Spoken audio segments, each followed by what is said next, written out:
those guys are like gold dust. Yes.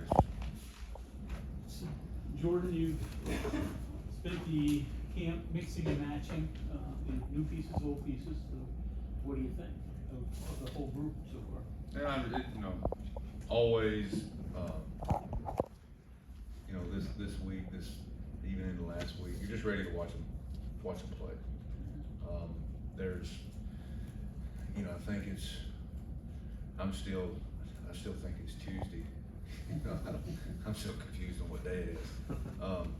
So I think it'll probably be here, be on, at least on me, before, which I'm totally fine with, because I don't, the waiting part of things is something that I don't like, and I like to get the kickoff and let's roll, let's see where we're at, get adjusted, and go. So I'm ready to get to that point. Graham will ask you, playing a lot of guys. How does that work in the back of your mind, knowing you're going to play a lot of guys? Well, I mean, a lot of it is the flow of the game.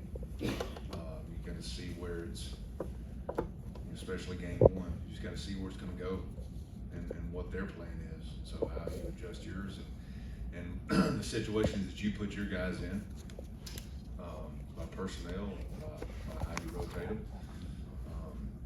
Is it a tempo game? Is it a slow down game? And all of those we're not going to know till after kickoff. So with Frank Signetti's background, though, it's probably not going to be a tempo game. Right. I mean, you would think. Yeah, I mean, I think everybody's probably going to have their surprises and their wrinkles. Right. We just got to be ready for it. But they're gonna have some. I think they'll use a little more personnel than maybe some people think. So, but we'll see. They may not. Your overall depth, we've talked about it a little bit before. You like where you are depth-wise? Is it better than it's been your previous 3 years? Yeah, I mean, the depth and the quality of the depth is much better, especially in the secondary.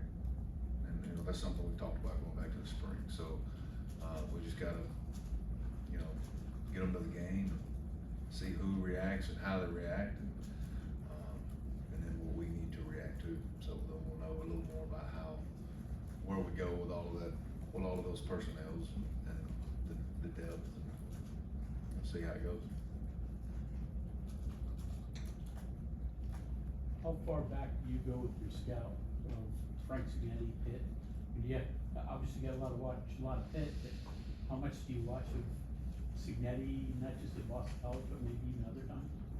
Yeah, I mean, you go back and you not that you're always going to use it, but you always go back and try to get as much as you can. But you got to be careful about how far down that rabbit hole you go. It's still, take all the rivalry, take that out of it. It's still game one. It's still against somebody you have very limited spring game information on. So you just kind of have to worry about us, and we have the things that we feel we need to be good at, and the things that we are defensively. We're gonna go in with that and see where it goes. But I mean, there's some things that always, I think I'm sure there's the same things on me, just like any coordinator they have tendencies. So you kind of have an idea of those, but you got to be careful too. You can start chasing ghosts. We say chasing ghosts. Generally speaking, in openers, are you more reactive or are you trying to dictate when you're defense? It just goes. Yeah, exactly. Quite honestly, I always wait till game day. Okay. I think everybody on offense and defense coordinator has both of those plans in their pocket. Mm-hmm. To me, it's about the day leading up to the game. And where we are. I'll know over the next couple of days. How we finish our preparation. But I think you have both kind of attitudes ready to go, and me personally, I make that decision right when I walk on the field. Yeah. The scouting thing is interesting in today's transfer world, because if you're watching an individual, you may have to go Keaton Slovis, you gotta watch USC tape, you gotta watch Akron tape for a wide receiver. I mean, yeah, again, you're going down the rabbit hole, but do you do that just to see what their tendencies are? Yeah, I mean, and all you're watching is a skill set. Yeah. You know, where they're good, where they're bad. And I think that's as far down as you need to go. You know, Slovis is extremely accurate, throws a good deep ball. Monfield's a great route runner. You know, and that's what you know. So that's about as far as, at least as far as I go. Any different preparing for running back by committee?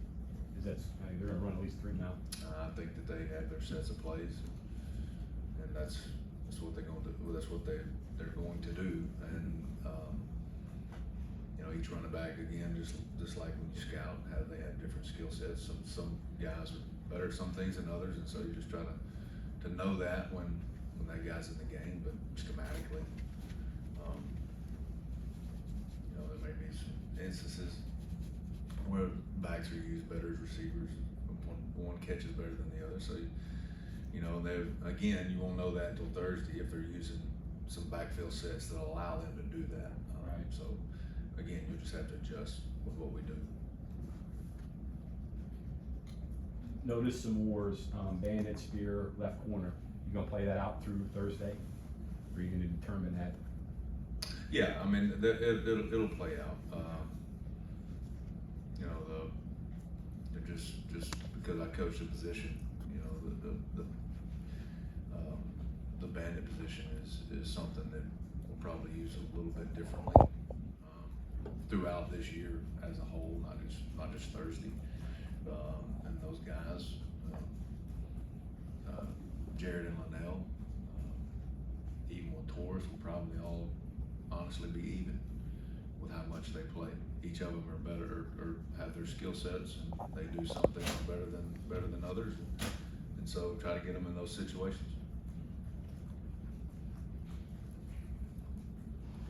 Jordan, what do you know that you'll use up this a little bit different throughout the year? Well, I mean, like I said, it's the one time where we've had pretty significant skill sets between the guys in the room. You know, Jared is a great athlete. He's extremely fast. Plays really hard. So does Linnell. Linnell's a little bit probably bigger, a little bit stronger at the point of contact. And so you just try to get them in those positions where you're able to use those, you know, based on what the offense is giving us. Now, a lot of that has to do with us being able to change our defense based on personnel with what's going on around them. That's also got something to do with it. So, I think a little, you know, going back to the spring, we had a little more flexibility there. So, it won't be anything like, you know, like a big wholesale change, but be able to use them in some different ways. The fact that you can play more, you're a better man coverage team, does that help you disguise things? Because, you know, yeah, you may show man, but people know you were gonna play zone because that's what they did best. Does that help you now be able to, you know, surprise people, I guess, or I don't know the word I'm looking for. Well, yeah, deceptive, I guess. We haven't played a snap of man in a game yet, so Okay. I don't know. I mean, Okay. You know, we feel that across the secondary that we have some, even as everybody says corner, even safety, that we have some better coverage guys. Okay. So I think everybody assumes that, hey, we're going to be better at man coverage, and which I think anybody, I mean, common sense, everybody wants to be. Yeah, it'd be great. You got him, you know. Right. But so, are we a better man coverage team? Honestly, I don't know, because we haven't played a game and played any man coverage. If you're able to, then yeah, I mean, it helps in that aspect. But last year, if you showed man, more than likely it was gonna be a disguise for zone. Yeah, that's pretty safe to say. Now, obviously, a big storyline has been the new faces on the secondary. In terms of, you know, you guys brought in a lot of guys with experience, but not obviously experience playing with each other. So how do you feel about the chemistry of that unit, especially going into a week where, you know, it's going to be very loud It's probably going to be difficult to communicate out in the field. Well, if I look at two of the guys, Jazeer Cox and Wesley McCormick that we brought in, and I just look at where they come from, and that experience in itself. I mean, those two have played against each other in a national championship game, and whether you put 80,000 people out there or 40,000 people out there, I can remember listening to one of those games on the radio. I think it's in the stadium in Frisco, Texas. Somebody corrects me. The FCS National Championship, and you could tell from listening to the radio like what that atmosphere was like. So I don't necessarily worry about the stage being too big for those guys. Everybody assumes that because they're transfers from FCS, and I understand that. It's not, but you know, that's again, it's part of the reason through the evaluation process that we were so high on those guys. Not only the experience, but the programs that they come from, the magnitude of the games that they have been in, and that experience. And it's just hard to, you can't, there's no way to mimic that experience when you're young in the secondary like we knew we were going to be coming into this year. So whether they come from, you know, Alabama or James Madison, it doesn't matter to me. It's just they have that game experience, that big time game experience, and so they'll be, you know, they'll be ready to go. You're much bigger at nose this year than you were last year. Is that showing up in the way your guys have handled the run game so far? Yeah, I mean, I think it does. I mean, we're that is by design. We knew we had to. If I go, we've talked about the changes in our league really over the last couple of years. If you look at an Iowa State and a Kansas State, and to where what they're trying to do, even Oklahoma State, that we knew a couple of years ago that we had to try to at least get to stagger those classes where we had some bigger bodies, you know, inside.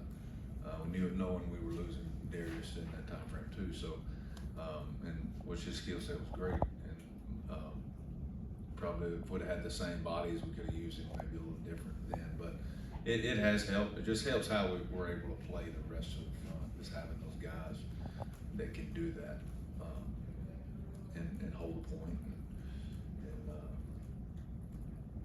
you know, be I don't want to say pluggers. I hate that term. You know, but be big, strong bodies that can really hold a point. You know? Yeah, I mean, that's certainly going to help you against a team that wants to run the ball. Yeah, I mean, that's they've been pretty open about it. That's what they want to do. We know that that's where we've got to be at our best Thursday night, so it helps.